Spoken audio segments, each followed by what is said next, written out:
아멘.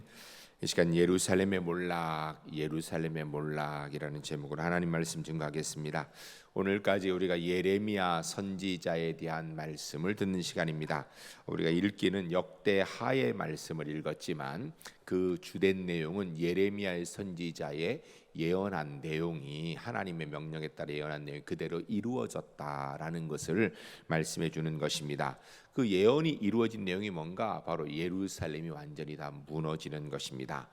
예레미야는 하나님이 부르신 선지자이죠. 선지자는 자기가 하고 싶은 이야기를 하는 게 아니라 하나님께서 택하여서 하나님의 말씀, 하나님 원하는 것을 전하라고 세운 사람이기 때문에 자기가 하고 싶은 얘기 한다든지 백성이 듣고 싶은 얘기를 하는 사람이 아니라 하나님께서 백성들에게 원하는 이야기를 하도록 세워진 존재이지요. 일반적으로 다른 선지자들은 대다수가 보면 그래도 백성들에게 소망을 이야기하는 것을 많이 얘기합니다. 그래서 보통 일반 선지자들의 선지서의 내용은 회개해라. 그러면 지금이라도 회개하면 하나님께서 구원의 은혜를 베풀어 주시겠다라는 것이 전체적인 예언의 핵심의 내용입니다. 그런데 우리가 지난주에 들었듯이 예레미야의 예언하는 내용은 좀 달랐지요. 새 언약이라고 하였어요. 새 언약, 바로 하나님께서 이스라엘 백성들에게 말씀하시는데 그 과정이 그 전에 있는 모든 선지자들은 회개하면, 지금 어떤 상태에 있더라도 회개하면 다시 회복시키겠다라는 것인데, 그 있는 자리에서 그래서 구원을 주시겠다라는 건데, 예레미야가 전해야 되는 내용은 좀 달랐어요. 예레미야가 전한 내용은 회개할 때는 이미 지났다. 너희가 회개해야 될 문제가 아니라 이제는 항복해라.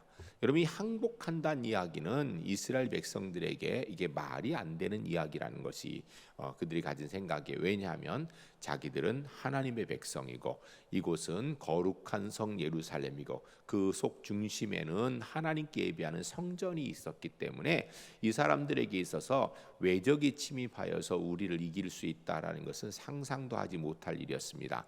그럼에도 불구하고 사실 이들이 그러면 그곳에서 하나님만 제대로 섬겼는가? 그렇지 않았거든요.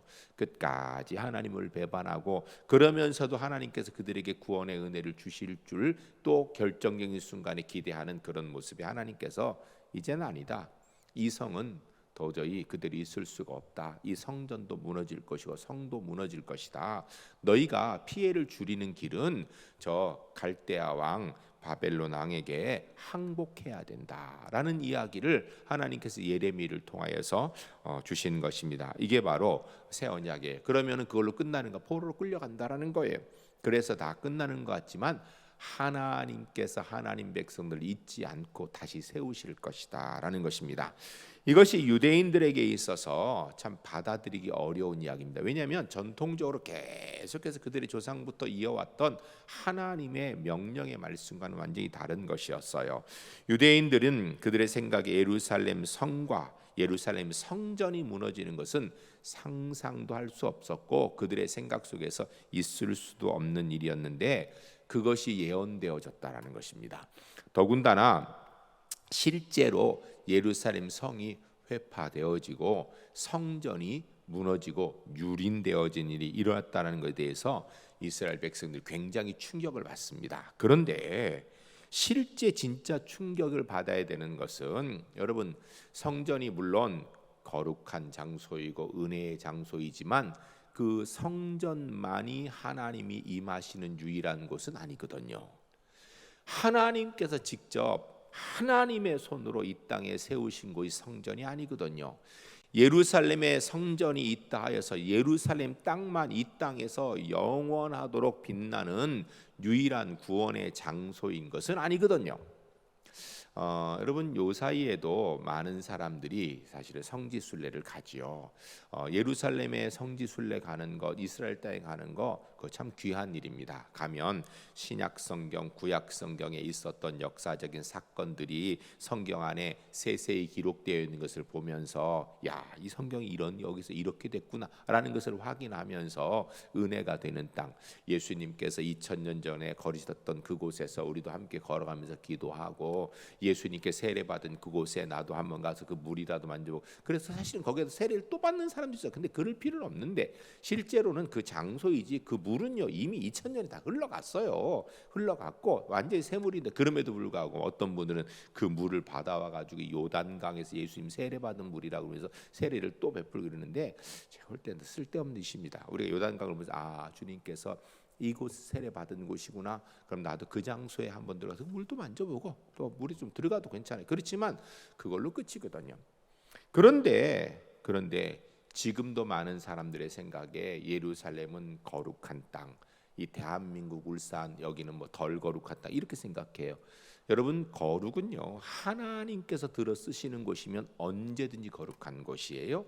하나님께서 예루살렘에 역사하실 때 그 예루살렘은 거룩한 곳이고요, 하나님께서 이 울산 땅에 역사하실 때 울산 땅이 거룩한 곳이에요. 중요한 건 땅이 아니에요, 건물이 아니에요, 하나님이지요.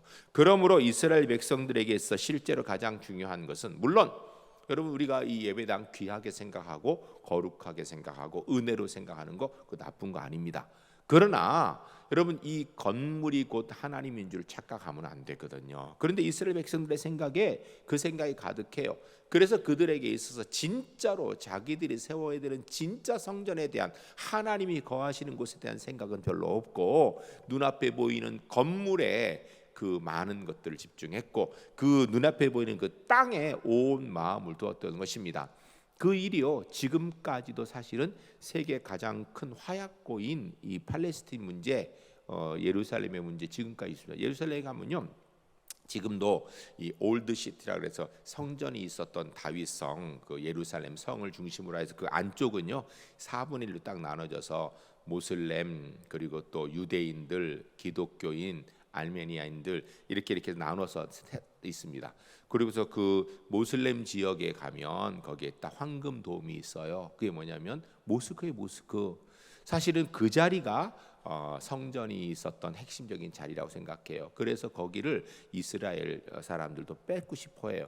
그런데 이 유대인들이 뺏고 싶어하지만 그 딴 데는 손을 대, 그 손 못 대. 왜냐하면 그걸 손대면 모든 아랍 국가가 다 난리를 치기 때문에 그 손을 못 대. 그러면서 그 황금 돔이 있는 그 밖에 무너지지 않은 과거의 성벽 하나의 한쪽이 남아 있는 거예요. 그 성벽이 바로 통곡의 벽이에요. 거기에 가서 울면서 회복시켜 달라고 지금도 기도하고 있어요. 그러면서 지금도 이 사실은 이 예루살렘 이 성전이 있었던 터를 얼마나 사람들이 중요하게 생각하는지 몰라요. 여러분 예루살렘을 우습게 생각해라, 그 성전 터를 우습게 생각, 그 얘기 아니에요? 그 터가 중요한 것은 지금 그곳에 하나님이 임하셔서 계시기 때문이 아니에요. 과거에 우리와 함께 하신 성경의 역사적 장소이기 때문에 귀하게 보는 것이지, 하나님이 거기만 계신 게 아니에요. 그런데 가보면요 이 감람산 앞으로 예루살렘 감람산이 이렇게 있으면 그 앞에 올드시대 계곡이 이렇게 있어요. 이 계곡의 자리에 과거에 예수님께서 겟세마네 동산에 기도한 자세가 이제 감람산 왼쪽에 있는데, 그 앞에 보면요 그 다 거기 뭔가 다 무덤이에요. 거기가 다 무덤이에요. 왜 거기에 무덤을 세워놨는가? 거기에 무덤 빈자리 있으면 서로 들러갑니다. 예수님이 부활하실 때, 예수님께서 하늘에서 재림하실 때 그곳으로 임한다라는 그런 생각이 있어요. 근데 성전에요, 성경에 보면 어디에도 예수님이 재림하실 때 예루살렘으로 재림하신다는 소리 있어요? 하나도 없어요. 그런데 다들 그렇게 믿고 그 자리에 다들 거기에 무덤을 쓰고 있어요. 그리고 아랍인들도 모슬렘 사람들도 거기에 이렇게, 거기 또 나름대로 모슬렘의 이유가 있어요. 이 마호메트가 그 이제 하늘로 승천하면서 흰말을 타고 승천해서 말이 한번 딱 찍고 갔던 곳이 그 자리라는 거예요. 하여튼 뭐 여러 가지. 지금도 그렇게 그 장소를 장소 자체에 무슨 힘이 있는 줄 알아요. 심지어는 여러분 그 이제 여행사 분들이 그런 얘기를 하더라고요. 가끔 보면 꽤 자주 있다 그래요. 우리나라 사람만 그런 게 아니라 서양 사람들도 그런다 그래요. 보면 가족 가운데, 예수 믿는 사람들 가운데 보면 가족 가운데 정신적으로 문제가 있는 사람이 있는데 그 성지순례를 보낸대요. 혼자서 딸을. 왜냐하면 거기 가면은 나을 거라고. 그 세상 어리석은 생각이에요. 여러분 거기 가서 우리가 성경의 역사적인 과실도 돌아보면서 신앙을 다시 다지는 건 좋지만 그 자체가 무슨 영험한 땅인 줄 생각하는 건요, 그건 참 어리석은 생각입니다. 어리석은 그지없는 일이에요. 그런데 그런 사람도 보낸답니다. 그럼 이 사람이 정신적으로 문제 있는 사람이 혼자 그 외딴 곳에 가서 있다 보니까 힘들어가지고 자살을 하고 그런다는 거예요. 이게 너무 성경적으로 무지하다 보니까 그런 일이 일어나는 겁니다. 어쨌든 다시 돌아와서 예루살렘 성전 그리고 예루살렘 성, 이거 참 귀한 것이지만 그것을 유지하는 그것이 하나님의 무조건 뜻이다라고 생각할 수 없거든요. 예레미야를 통해서 그것은 무너진다라는 것입니다. 그러면서 하나님께서 예레미야를 통해 이스라엘 백성들이 원하는 것은 그들이 영적으로 하나님 앞에 무너진 것을 세워서 하나님 앞에 바로 서는 것이에요. 그런데 이스라엘 백성들이 자기들이 하나님을 떠나서 우상 숭배하고 자기들이 하나님을 떠나서 영적으로 무너진 것에 대해서는 가슴을 치며 통곡하는 일이 없습니다. 그 잘 안 해요. 그런데 그 성전터가 무너진 것, 성벽이 무너진 것, 이것 때문에 가슴을 치고 울어요. 통곡의 벽이 뭐예요? 그 성전터가 무너졌고 그 다음에 성벽이 무너진 것에 대해서 이 성전이 여기 다시 건물을 세워주고 이 성이 세워지기를 그것이 다 서야 된다고 울고 앉는 그게 통곡의 벽이에요. 여러분 성경은요 분명히 이야기합니다. 거기에 다시 성전이 똑바로 서야 하나님의 뜻이 이루어진다. 이런 얘기 한마디도 없어요. 그리고 성경에 사상 올 때 그건 맞지도 않는 이야기고요. 오히려 성경이 이야기하고 있는 예레미야를 통하여서 하나님께서 이스라엘에게 얘기하는 것은 너희가 영적으로 몰락되어져서 저 건물은 무너진 것 그 결과로 너희가 영적으로 온전히 세워지면 그 건물 아무것도 아니다. 건물이 있더라도 무슨 상관이냐. 너희가 영적으로 내 백성으로 하나님 앞에 온전히 서는 것 이것이 중요한 일이다라고 그렇게 예레미야가 예언을 하고 있는데 문제는 이스라엘 백성들의 눈앞에 보이는 성전 눈앞에 보이는 예루살렘 성이 무너지는 것에서는 가슴을 치고 안타까워하면서 그렇게 그 마음이 아파하면서도 정작 자기들의 영적인 무너짐에 대해서는 가슴을 찢는 일이 없더라는 거예요. 자기들의 영적인 무너짐에 대해서는 전혀 충격받지 않고 있다라는 거예요. 이게 문제예요. 하나님께서 원하시는 것이 무엇인가? 지리적으로 예루살렘에 성이 세워지고 지리적인 예루살렘 중심에 성전이 세워지는 것 하나님 원하시는 건가요? 아니거든요. 여러분 하나님이 원하시는 것은 하나님의 백성들이 하나님께 온전히 영광 돌리고 주님만 섬기는 주의 백성으로 바로 서는 것이에요. 그것이 유대인이든 이방인이든 헬라인이든 뭐 누구든지 하나님 온전히 바로 섬기는 사람으로 서는 것 원하시는 것 이것이 바로 하나님의 뜻인 것입니다. 예레미야의 예언의 핵심 내용은 바로 그거거든요. 성전은 무너질 것이다. 성벽도 무너질 것이다. 너 그거 신경 쓰지 마라. 그거보다 중요한 게 너희가 바른 믿음 가운데 서는 것인데 그러기 위해서 내가 너희를 절대로 버리지 않을 것이다 라고 약속하십니다.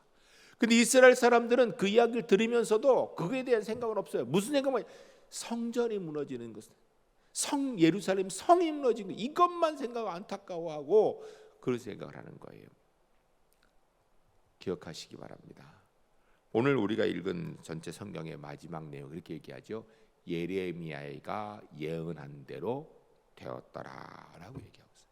하나님께서 말씀하신 대로 이루어지는 것.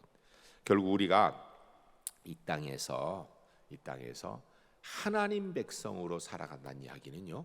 주님의 뜻이 어디 있는지를 알아 그 뜻에 순종해야 되는 것이지 우리가 생각하는 우리의 개념에서 우리가 생각하는 우리 마음 편하고 내가 좋다고 생각하는 신앙생활의 모습을 갖는 것이 아니다라는 것입니다. 이 예레미야서를 통해서 우리가 아주 심각하게 고민해야 됩니다. 나는 하나님이 원하시는 신앙의 모습을 추구하고 있는가? 아니면 그냥 사람들이 통념적으로 생각하고 있는 그런 신앙을 추구하고 있는가? 여러분 깊이 돌아봐야 됩니다.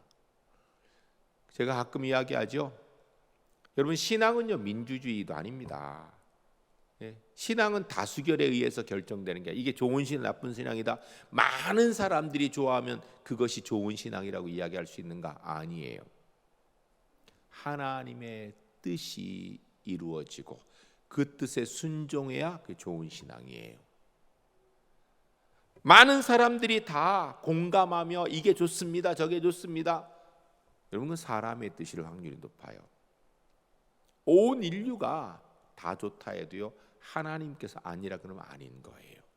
만일에 유대인들에게 있어서 그들이 모여서 다수결로 그들의 신앙을 이야기한다면 성전이 무너지지 않는 겁니다. 그들이 다수결로 다 같이 해서 어떤 게 옳은가, 예루살렘 성은 절대로 무너지지 않는 것입니다. 그들 중에 유대인들 중에서 그 당시에 있는 사람들, 아마 지금도 마찬가지일 텐데, 모아서 이곳에 성전이 무너지는 것에 찬성하는 사람, 이곳에 이 성전이 들어있는 예루살렘 성이 무너진 걸 찬성하는 사람, 한 사람도 찬성하는 사람 없어요. 말도 안 된다고 얘기했을 거예요. 그런데 하나님의 뜻은 그 성벽이 무너지는 것이고 그 성전이 무너지는 거예요. 왜? 이유는 그들이 하나님을 하나님으로 온전히 섬기지 않고 우상 섬기에 집중하니까, 오히려 성전을 우상 섬기는 도구로 쓰고 있으니까, 예루살렘 성 안에 우상 섬기를 가득하니까 그 성은 차라리 무너지는 게 낫겠다는 하나님의 뜻인데, 거기에 인간적으로 유대인들은 아무도 동의 안 합니다. 한 사람도 동의하지 않습니다. 하나님이 원하시는 것은요, 사람들의 통념과 안 맞을 수 있습니다. 하나님이 원하시는 것은 우리 모두가 마음 편한 일과는 다를 수 있습니다. 그러나 하나님이 원하시는 것은 그것이 바로 우리가 해야 될 일인 것입니다. 예레미야 선지자를 통해서 우리가 이 생각을 확실하게 좀 해야 돼요. 예레미야 선지자를 통해서 하나님께서 우리에게 아주 명확하게 보여주시는 겁니다. 그래서 예루살렘의 몰락은요, 영적으로 이미 몰락했기 때문에 예루살렘 성이 무너지고 예루살렘 성전이 무너진 거예요. 그들이 영적으로 몰락하지 않았다면 하나님께서 그것을 부실 몰락하게 할 이유가 없죠.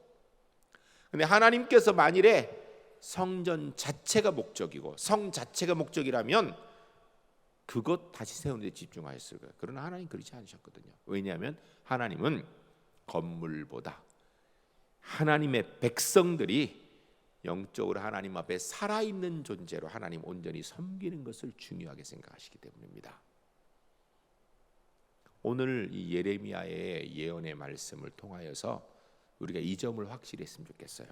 나는 하나님이 원하시는 신앙인인가, 아니면 그냥 사람들의 통념 가운데 좋은 신앙인인가. 내가 추구하고 있는 신앙은 사람이 뭐라고 이야기하든 환경이 어떻든 때로는 이해가 안 된다 할지라도 난 하나님이 기뻐하시는 그 일을 추구하는 신앙인인가, 아니면 모든 사람들이 공감하고 기뻐하고 좋아하는 그런 일인가.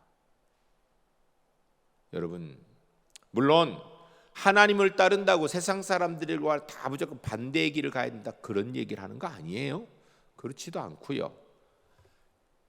세상의 사람들이 어떻게 생각하든 무슨 상황이 있든 관계없이 저와 우리 제일교회 성도님들은 하나님이 기뻐하시는 일, 주님 앞에 바른 건강한 영적 믿음의 사람들로 설 수 있는 은혜가 있으시기를 주의 이름으로 간절히 축복합니다. 우리 성경을 좀 읽어보면서 같이 좀 보도록 하겠습니다. 먼저 역대하 36장 11절부터 14절까지 영적인 몰락, 어디서부터 시작되는가, 영적인 이 몰락의 시작이 어디서부터 시작되는가에 대해 생각하면서 11절부터 14절까지 같이 한번 읽겠습니다. 시드기야가 왕이 오를 때 나이가 21세라 예루살렘에서 31년 동안 다스리며 그는 하나님 여호와 보시기에 악을 행하고 선지자 예레미야가 여호와의 말씀을 일러도 그 앞에서 겸손하지 아니하였으며 또한 느부갓네살 왕이 그를 그의 하나님을 가리켜 맹세하게 하였으나 그가 왕을 배반하고 목을 곧게 하며 마음을 완악하게 하여 이스라엘 하나님 여호와께로 돌아오지 아니하였고 모든 제사장들의 우두머리들과 백성도 크게 범죄하여 이방 모든 가증한 일을 따라서 여호와께서 예루살렘에 거룩하게 두신 그의 전을 더럽게 하였으며. 아멘. 상황이 어떤가? 이스라엘의 유다 나라의 마지막 왕은 여호야김, 여호야긴 그리고 시드기야입니다. 시드기야 마지막 왕이에요. 시드기야가 왕이 된 것은 자기가 능력이 있어 왕이 된 게 아니에요. 바벨론 왕이 느부갓네살이 그가 자기의 꼭두각시로 세운 사람이 바로 시드기야예요.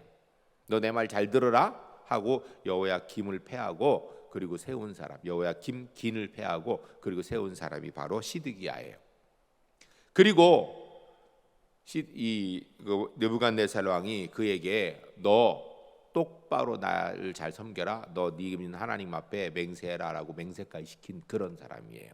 한마디로 이야기하면 시드기야는 왕으로서 힘이 하나도 없는 사람입니다. 그런 시드기야에게 하나님께서 그가 똑바른 왕이 되기를 원하셨을까요? 안 원하셨을까요? 원하셨을 거예요. 그래서 하나님께서 예레미야를 통하여서 그에게 그가 왕으로 해야 될 일이 무엇인지를 말씀하셨습니다. 그런데 이 하나님의 말씀을 시드기야는 받아들일 수가 없었어요. 심지어는 바벨론 왕 느부갓네살을 통하여서 이야기된 그것이 하나님의 뜻이었어요. 그는 이방의 왕입니다. 그런데 이방의 왕을 통하여 그 입술을 통하여서 시드기야에게 얘기한 것이 하나님의 뜻이었어요. 그 말도 듣지 않았습니다. 왜냐하면 시드기야라는 사람은 나름대로 논리와 이성을 가진 사람이에요. 그가 생각할 때 자기 나라에게 유익이 되는 길은 저 바벨론 왕 느부갓네살을 물리치고 유대인들이 행복하게 사는 나라를 만드는 것, 힘도 하나도 없지만 자기가 앞장서서 힘 있는 유대 왕국을 지켜내는 것, 이것이 그에게 왕으로서 사명을 충실히 감당하는 것이라고 믿고 있었어요. 그래서 그는 느부갓네살 왕에게 반기를 듭니다. 힘도 없는 왕 반기를 들어요. 그러면서 오히려 그는 예레미야 선지자가 하나님의 말씀을 전할 때 그 말 듣지 않습니다. 그 쓸데없는 소리 하지 말라고 얘기해요. 오히려 그를 가둬놔 버립니다. 쓸데없는 소리 하니까. 왜? 망한다고 하니까. 빨리 항복하라고 하니까. 그 소리 듣기 싫으니까. 그는 왕으로서 그가 가지고 있는 사명을 어떻게 생각했는가? 자기 나라 남왕국 유다 나라를 든든히 세우고 다시 과거의 영화의 힘을 회복하는 나라로 세우고자 하는 꿈을 가진 거예요. 여러분, 세상에서 왕자리에 오른 사람이 그런 꿈을 갖는 건 좋은 건가요? 나쁜 건가요? 예? 왕으로 된 사람이 내 나라를 든든히 세우고 외족을 물리치고 우리 온 백성이 등 따스고 편안하고 배부르게 살 그런 나라로 만들어야겠다. 그러기 위해서는 저 외적 느부갓네살 이 바벨론 이 세력들을 물리쳐야겠다라는 생각을 가지고 있는 것, 그거 좋은 건가요? 나쁜 건가요? 좋은 거지요. 아주 좋은 왕이에요. 단 너무 앞뒤 분간이 안 되는 거예요. 정말로 자기 나라, 자기 민족이 든든한 나라 되려면 당장에 느부갓네살 쳐들어오면 막을 힘도 하나도 없잖아요. 그러면 차라리 느부갓네살 앞에서 왕으로서 자기 나라를 진짜 든든히 세우고 싶으면 그 앞에서는 고개를 숙이고 그리고 뒤로 준비를 해야지요. 느부갓네살이 쳐들어와도 이길 수 있을 만큼 준비를 해야죠. 세상에서 똑똑한 왕이면 그렇게 해야죠. 근데 그것도 한 것도 아니에요. 힘도 없는데 느부갓네살에게 반기를 듭니다. 세상 왕으로도 사실 그는 제대로 된 왕을 하고 싶었지만 지혜롭지도 못한 거예요. 근데 문제는 하나님께서 시드기야 왕에게 원하시는 것은 유다 나라를 든든히 회복하는 게 아니에요. 하나님께서는 유다가 영적으로 타락하고 있고 성전에서 성에서 온갖 우상을 섬기는 그 상황에서 이제는 그것을 다 멸하시기로 작정하셨어요. 그러면 하나님 뜻 순종하여서 사실은 느부갓네살에게 반기 드는 것이 아니라 어떻게 하나님 뜻에 순종하며 어떻게 내 백성이 하나님 뜻에 순종하는 가운데 온전히 주의 은혜 가운데 정말 외적으로 또 피해도 덜고, 이걸 생각해야 되는데 그 생각을 하지 않아요. 왜냐하면 생각을 할 수가 없죠. 세상 나라의 왕의 개념에 있어서는 말도 안 되는 얘기니까. 그리하여 시드기야는요 하나님의 보시기에 악을 행하였다고 되어 있습니다. 선지자 예레미야가 여호와의 말씀을 일렀어도 그 앞에 겸손하자 듣지 않았다라는 것입니다. 하나님께서 이방 나라 왕 느부갓네살을 통하여 이야기한 하나님의 뜻이 있는데 그것도 듣지 않았다라는 거예요. 영적으로 완전히 무지한 자입니다. 세상 나라의 왕으로도 사실은 마음은 대단했는데 지혜롭지는 못했어요. 그런데 세상 나라의 왕으로 지혜롭게 해도 하나님의 뜻이 없기 때문에 그건 분명히 실패할 것입니다. 그런데 문제는 그는 세상 나라의 왕으로 또 지혜롭지 못했고, 더 나아가서 하나님의 뜻을 절대 듣지 않는 자기 생각을 가지고 자기 나라를 세울 때 아마 원했을 거예요. 하나님이 내 뜻에 동참하여서 내가 원하는 나라를 회복할 때 하나님께서 나를 도와서 내가 원하는 나라를 세울 때 하나님이 그 힘을 좀 보태해 주면 좋겠다, 이렇게 생각했을 거예요. 그런데 그렇게 되지 않았죠. 여러분이 우리가 이거 알아야 됩니다. 이 땅에서 하나님의 백성으로 살아가면 사실은 하나님의 사람들이 가장 많이 범하는 실수 중에 한 가지가, 하나님의 뜻이 내가 볼 때 논리에 맞고 이성에 맞고 내 마음에 흡족하면 하나님의 뜻이라고 생각하고, 쉽게 그렇지 않으면 그건 하나님의 뜻이 아닐 거야 라고 생각을 합니다. 여러분, 어떤 경우에도 하나님의 뜻은 하나님의 뜻이고요, 반드시 그것은 내가 지켜야 될 것이고 그것이 반드시 이루어진다라는 것입니다. 우리가 삶을 살아가는 현장에서 우리의 삶이 예레미야가 예언할 수 있는 상황에 무조건 봉착해 있는 건 아니에요. 수많은 앞에 선지자들이 예언한 것처럼 지금이라도 회개하면 하나님께서 회복시켜 주실 것이라는 그런 상황이 훨씬 더 많을 거라고 저는 생각해요. 실제로 예언자들이 그런 예언하는 사람이 훨씬 많으니까. 기회가 있을 때 회개하고 돌이키는 것은 은혜입니다. 근데 주님의 뜻이 정해져 있으면 우리가 해야 될 일은 순종하는 일이라는 것이에요. 이거 꼭 기억해야 됩니다. 신앙생활하는 데 있어서 신앙의 주도권이 누구에게 있는지를 우리가 계속해서 확인해야 됩니다. 주도권이 하나님께 있다라고 분명히 믿고 고백하고 그 길을 따른다면 하나님께서 이제라도 회개하면 용서해 주시겠다, 그도 감사하고, 이제는 거기에 손들고 나와야 된다, 그도 감사해야 되는 거 아니겠습니까? 근데 우리는 마음속에 내가 가진 딱 정확한 틀이 있어요. 그리고 이 틀 안에 하나님을 넣어야 내가 만족해.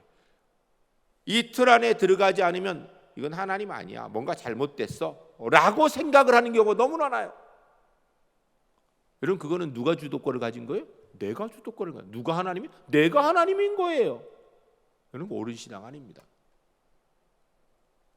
건강한 신앙, 바른 신앙은요, 늘 주도권이 하나님께 있는 줄 알고 내가 이해가 돼도 이해가 되지 않아도, 그것이 내게 이득이 돼도 이득이지 않아도, 그건 내가 보니까 공감할 수 있어도 없어도 받아들일 수 없는 일까지도 주님의 뜻이면 아멘하고 순종하는 것이 하나님의 백성의 일인 줄로 믿습니다. 성경을 통하여 그 일을 가장 명확하게 보여주신 분이 우리 믿음의 조상들, 아브라함이 그리하였고, 이삭이 그리하였고, 야곱이 그리했습니다. 다윗이 그리했고요, 그리고 결정적으로 예수님이 그리하셨죠. 지난주에 우리가 새 언약에 대해서 가장 신앙의 중요한 건 순종이라는 말씀을 들었어요. 순종은 신앙의 가장 기본입니다. 그러면서 가장 높은 신앙의 단계가 또한 순종이에요.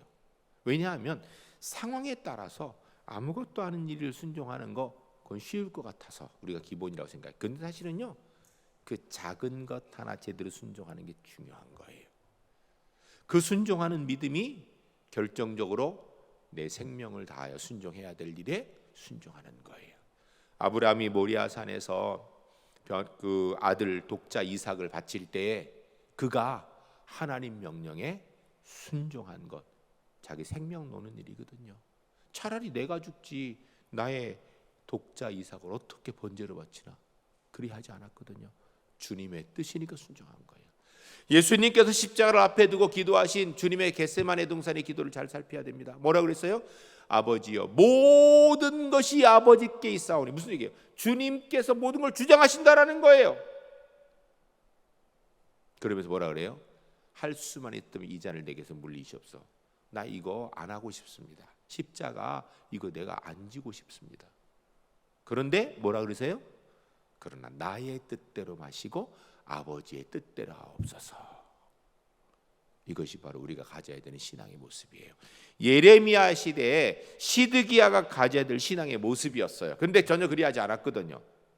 시드기야는 어디까지 했는가? 모든 것이 하나님의 뜻 가운데 있는 줄로 믿습니다. 그러나 그 뜻을 가지고 내가 원하는 대로 하나님 도와주시기 바랍니다. 자기가 하나님이에요, 시드기야. 여러분, 이것이 바로 완악한 마음이고요, 타락한 마음이고요, 범죄하는 마음입니다. 우리는 그것이 완악한 마음이라 생각 잘 안 해요. 우리는 그것이 죄라는 생각을 잘 안 해요. 그게 타락이라고 생각 안 해요. 여러분, 가장 심각한 영적 타락이 뭔가? 우상숭배죠. 그런데 우리는 우상숭배하면 주로 무슨 형상 세워놓고 부처 세워놓고 아니 거기다 저라, 그것도 우상숭배예요. 그런데 하나님의 자리에 내가 올라가서 내가 하나님 노릇하고 하나님을 나의 일꾼으로 부르려는 것, 이게 가장 큰 우상 아니에요? 여러분, 한국 교회에 있는 사람들 가운데 물론 어떤 분이 그런 얘기를 하더라고요. 실제로 점쟁이 하는 분이 점 보러 오는 사람 중에 상당수가 기독교인이라고 얘기하는데 저는 그 말은 믿고 싶지 않습니다. 그래도 점 보러 가는 분이 있는 것 같아요. 그러지 맙시다 우리. 그런데 많은 경우에 사람들이 눈앞에 보이는 우상 섬기는 일은 거부합니다. 아마 이 자리에 있는 우리 모두를 데리고 저 정광사에 가서 거기에 대웅전에 있는 불상에게 절하라 그러면요, 아마 제가 거기 데려가서 그 얘기하면 저를 죽이려 그럴 거예요. 그죠? 아니에요? 목사님의 뜻이면 무조건 거기 절하겠습니다. 이거 아니, 이러면 안 돼요, 여러분. 그런데 정작 내 삶의 현장에서 하나님의 자리에 내가 서 있으면서 그것이 얼마나 심각한지에 대해서는 별 생각이 없다라는 거예요. 그게 영적 타락이에요. 지금 시드기야 왕과 예루살렘에 있는 모든 유대인들에게 있어 가장 심각한 문제가 바로 이 문제예요. 그 문제가 사실 오늘 현대 그리스도인에게 있어서 가장 심각한 문제예요. 내가 하나님의 자리에 올라서, 실제로 제가 아주 젊었을 때, 그때 부목사 처음 할 때, 그때쯤 되는 것 같아요. 전임전사하고 부목사 할 때, 이럴 때, 그때 어떤 분이 예수 잘 믿는 동생이 있었습니다. 그 집안에서 혼자 예수 믿었어요. 그리고 나머지는 다 예수 안 믿었어요. 그러니까 이 동생이 나머지 식구들의 구원을 위해서 많이 기도했습니다. 많이 기도했어요. 그런데 이 동생이 백혈병이 걸린 거예요. 백혈병이 걸려서 생사를 왔다 갔다 하니까 가족들이 다들 그 아이를 위해서 애를 썼습니다. 다니는 교회에서도 많이 기도하였습니다.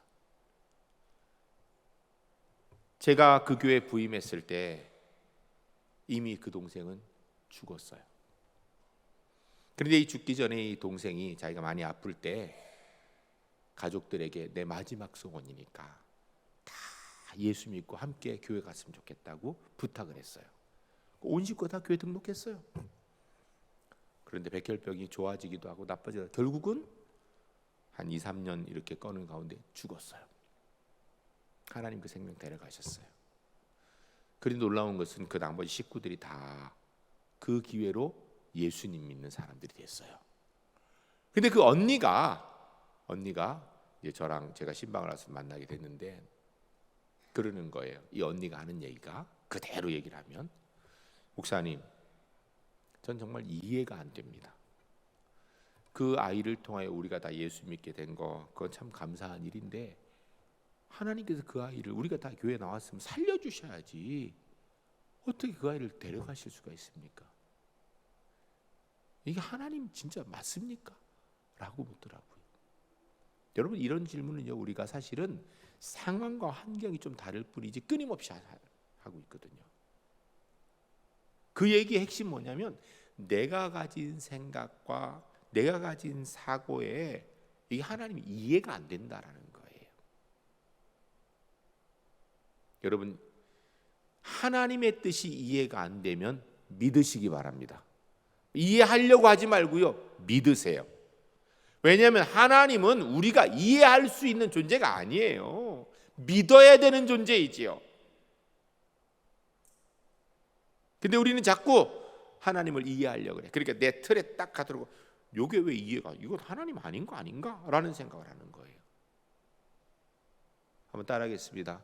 하나님의 뜻이 이해가 되면 이해하고 믿고, 하나님의 뜻이 이해가 안 되면 무조건 믿겠습니다.